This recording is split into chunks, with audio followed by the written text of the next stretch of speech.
Well, the refs might be just eject all starting five based on what we've seen on occasion.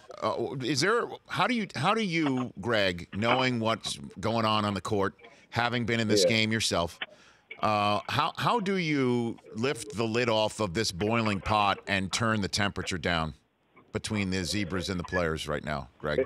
Yeah, I think. Listen, I'm glad to see that the commissioner and the head of the MBPA have gotten together. I think they have the cooler heads, but it is becoming a significant injury issue in terms of the relationship between players and the officials. And I do think both sides deserve some blame here. I mean, this is not all on the players or on the officials, but both deserve a significant amount of blame. And quite frankly, this could be something from a PR standpoint that could really hurt the league down the line. Right now, it's kind of an underlying story. But if this thing continues on the path it's on, I think it's going to become somewhat detrimental to the overall success that the league is starting to enjoy. And they're going to have to do something about it. And listen, I'm not one to criticize officials ever because, do they miss calls? Of course they do, just like players miss shots and turn the ball over. They make mistakes every game. The difference was there used to be, listen, when I played, a ref would miss a call, and he'd say, you know what, Greg, I missed that one. I owe you one. Now, I knew damn well he wasn't going to make it up to me. But the fact that he acknowledged, okay, I made the mistake, I can live with that, right? Because as a player, I know they're going to miss calls. So that's something. I'll tell you another thing. We talked about this on the show.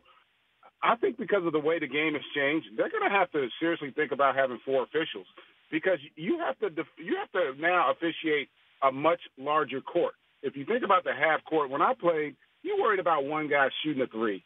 Now that entire court is spaced out to 30, 32, 33 feet. There's a lot more ground you have to cover as an individual official, and I think that would help exacerbate, or I should say that would help to alleviate some of the issues. But right now, overall, the relationship hasn't been great, and the officiating hasn't been as good as we've seen in years past. And again, those are legitimate issues that the league may not want to address, but I know internally it's a concern. How do you think Draymond would take? Let's add one more on the floor. He wants all 70 gone. He wants them all swapped out. Let's get one more on the floor. That is a good point.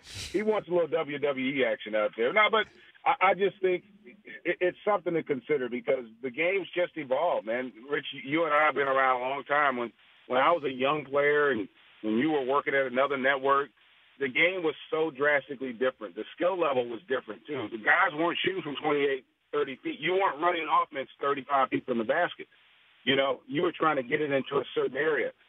So they have to cover more ground now. That's just the reality. It's a harder game to officiate because of that, you know, because you got to defend, you got to referee now more on 30-foot jump shots than you ever have. Think about how rare it was to get a 4-point play opportunity in the NBA 10 years ago. Now you basically get a few every game. You know, so that tells you that the officiating has changed. And again, it's just another issue that they're going to have to address. But overall, man, it's been a fun watch in terms of the game. And I'm starting to get excited about All-Star. The Rich Eisen Show, weekdays at noon Eastern on Audience.